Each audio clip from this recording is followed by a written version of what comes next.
This list has changed dramatically since January, with 2025 shaping up to be a very strong year for tactics games and the strategy genre as a whole. Starting off with Norse Oath of Blood, which was actually announced over a year ago and then kinda went radio silent. Recently though, it's been popping back up with a story trailer, some new teasers, and a 2025 release date. Norse follows the seemingly standard story of Viking revenge, as you take the role of Gunnar, a young warrior forced into exile after his father, the Jarl, is killed. Before you can strike back, you must gather your people, rebuild your settlement, and recruit your warband, which is where the interesting bits of this game come in for me. Not only will you explore the world in real time and fight off enemies with turn-based tactics combat, but also manage, rebuild, and upgrade your new settlement. Villagers can be assigned to roles, alliances and trading can be established, and you'll watch your tiny camp turn into a thriving stronghold. On the combat side, terrain, elevation, and environmental hazards will all come into play, as well as each warrior's unique skill set, plus customizable gear and abilities. This is a strategy RPG that had me hooked from the very first trailer and announcement that I saw. With another cool little detail, the story for Norse is actually written by best-selling author Giles Christian.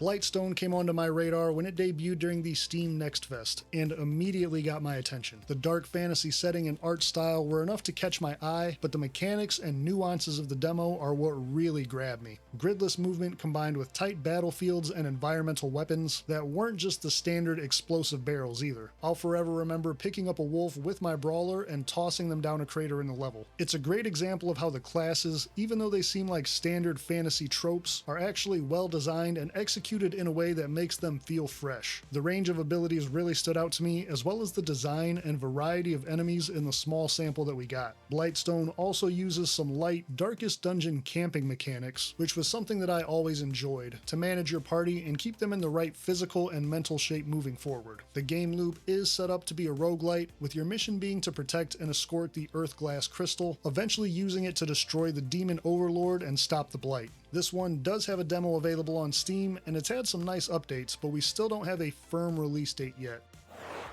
Every Day We Fight is actually one that you can pick up and play right now, with the demo available on Steam and the early access period already underway. A turn-based tactics game with real-time world exploration, Every Day We Fight takes all of the mechanics you've come to know and master, then throws them out the window. You play as the Thorns, a small group of characters in the middle of a time-freezing alien invasion, except for some reason they weren't frozen. Now it's up to these three ordinary people to fight off the Rifters, figure out the time loop they're stuck in, and get to the bottom of whatever's really going on. Free movement and aim is the core of this game, with every bullet being aimed and shot by you with a realistic ballistic system. Combat reactions allow you or the aliens to move in real time and dodge attacks or grenades, and Overwatch in this game is not nearly as powerful as it is in most turn-based tactics titles. Every Day We Fight puts you against overwhelming odds and tough tactical situations with a roguelike style of progression and exploration that may make it a little hit or miss for some people.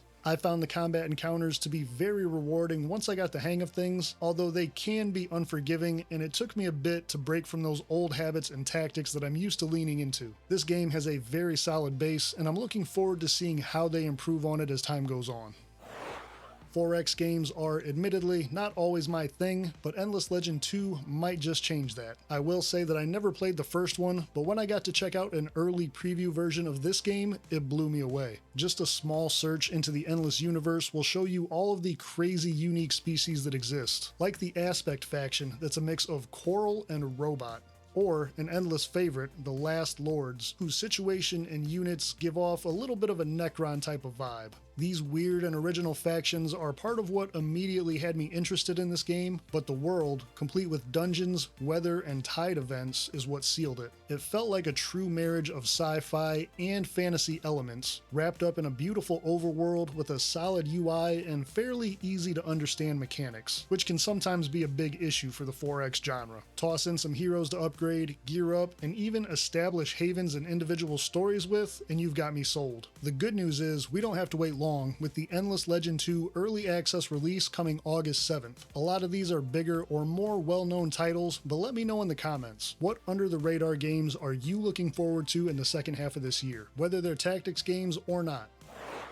Bloodgrounds is another game that came out of nowhere, just recently being announced and dropping a demo. This one is an isometric, turn-based gladiator sim that takes place in a Roman-inspired fictional setting, complete with Colosseum-styled fights and crowds demanding to be entertained. That alone is interesting enough, but the meta progression and strategy layer add a whole different level and are what makes it really stand out to me. You're not just managing fighters, who are permanently lost if they fall in the arena by the way, but also rebuilding your inherited estate with the end goal of taking down the emperor that killed your father and banished you into the arena. The estate is kind of like the Hamlet in Darkest Dungeon, with all kinds of different services, trainers, and merchants available. To get to the Emperor, you'll have to build this up and forge your fighters through combat, with each region of the Empire having its own arena champion that must be killed. Fights are brutal, with environmental hazards, legendary creatures like minotaurs, and deities lending their powers to the gladiators that they favor. All of this combines for a solid, challenging experience that I really enjoyed and hope to see more of later this year.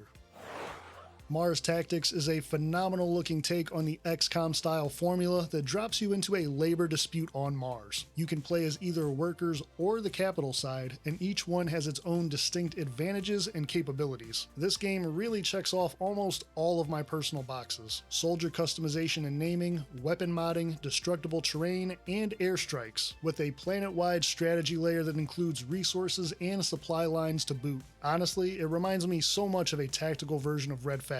The labor versus capital angle is a great setup, and I'm very surprised it's not used more often. Mars Tactics is designed with that meat grinder style of the classic XCOM games, where soldiers will be lost as the war of attrition is felt on both sides, and the strategic assets that you choose to control or fight for will determine your fate. The game is also being built with the intention to have mod support from day one, and we all know the possibilities that opens up. I hate to admit that I have never played any of the classic Heroes of Might and Magic games. When they came out, I was lost in the classic Blizzard sauce, with StarCraft, Warcraft, and Diablo consuming my existence. I have played some of the modern adaptations of the Might and Magic systems, but nothing compares to the original, right? Olden Era is set to bring that classic feeling back, even jumping to the beginning of the timeline. This is actually a prequel to the series, and one that I don't intend to miss out on again. Not only does it include the staple mechanics like world exploration, kingdom management, and turn-based combat, but it's also supposed to have many multiplayer modes, a non-linear campaign, and a map creator, which I'm sure the community will go crazy on. I always felt like this style of game walks the line between 4X and the personal touch of squad-based tactics perfectly, keeping the expansion and exploration without the slowdowns and overly complicated aspects of grand strategy. I'm hoping it meets expectations, but I know I'm excited to get my first taste of this classic franchise. At this point, I don't think I need to say too much about Mechanicus II. We've been on the ropes since it got announced last year, with hardly any information coming out, but some new gameplay being shown recently. The original Mechanicus game is a diamond in the rough, and the sequel is shaping up to be everything that one was, cranked up to the max. I would love to see more games take the approach that this one is to its campaign, where you can play both sides of a conflict and get the full story. Imagine an XCOM that let you play as both the humans and the aliens invading. It would be amazing. Mechanicus II's implementation of an overworld with a strategy layer that has you manage a planetary war not only makes more sense from a narrative perspective, but is also the perfect complement to the personal feel of the turn-based squad combat. I know they've said it's releasing this year, but I do have my doubts as no official date or time frame has been updated anywhere to my knowledge. Last but not least, MENACE is probably the most well-known and anticipated project on this list, with a Q3 2025 early access release timeframe that we're already in. From the graphics to the combat to the theme, this game looks amazing. MENACE is the follow-up project from Overhyped Studios, the developers of Battle Brothers, a brutal, medieval-themed turn-based tactics classic. Instead of sword and board, this game is going sci-fi, with you taking command of a battle cruiser dispatched by the Republican Navy to the Wayback System, a lawless, rogue area in a remote part of the galaxy. Your mission is to bring it under control, but having no reinforcements available, you'll be forced to depend on the local gangs, factions, and mercs to fill your forces. That might seem easy enough, but a mysterious alien presence creeping across the galaxy has other ideas. MENACE is a turn-based tactics game, but will be focused more on larger scale battles. Unlike XCOM, with vehicles, walkers, and full groups of units under your control. Upgrade your cruiser and build relationships with factions to gain new tech and abilities, all while running operations across multiple planets with their own sets of biomes, weather, and factions to deal with. The developers have been posting regular devlogs and updates on this game, and recently confirmed that Steam Workshop and mod support will be coming. I have some videos diving deep and breaking down more Menace news and details, so if you're interested in this one, make sure to click through to the video that's on screen now.